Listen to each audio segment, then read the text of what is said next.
ඔයාලට පේනවා ඇති අතන පොඩ්ඩක් මේ වහලයක් ගහලා තියෙනවානේ.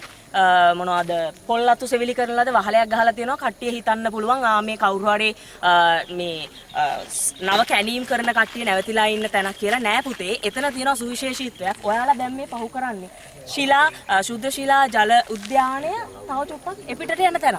එතකොට ඔයාලට පේනවා මෙතන පවුරක් තියෙනවා. මේ හැම පවුරකම අතීතේ බදාම නිර්මාණය කරලා ඒ බදාම වල චිත්‍ර නිර්මාණය කරලා තියෙනවා. අදටත් ශේෂ වෙච්ච බදාම සහ චිත්‍ර තියෙන ස්ථානයක් තමයි අර ආකාරයට සංරක්ෂණය කරලා තියෙන්නේ. අපි එතනට ගිහිල්ලා බලමු මොනවද එතන තියෙන බදාම වල සුවිශේෂත්වය සහ චිත්‍ර ගොඩක් නෑ පුතේ. ශේෂ වෙච්ච වර්ණ චුට්ටක් විතරයි එතන තියෙන්නේ. ඒ ටිකත් බලන්න ඕනේ. ඒකෙන් අපිට පේනවා අදට මේ ඉතුරු වෙලා තියෙන මේ චුට්ට වගේම අතීතයේ ඒ කියන්නේ කාශ්‍යප රාජ සමයේදී මේ සියලුම ප්‍රාකාරවල බදාම නිර්මාණය කරලා ඒවයි අර ට්‍රෙන්ඩ් එකක් ආවේ දරුවනේ මේ පාරේ බිත්තිවල චිත්‍ර අඳින්න. ඒ වගේ ලස්සන සිතුවම් ඒ කාලේ මේ ප්‍රාකාරවල ඇඳලා තියෙන්නට ඇති.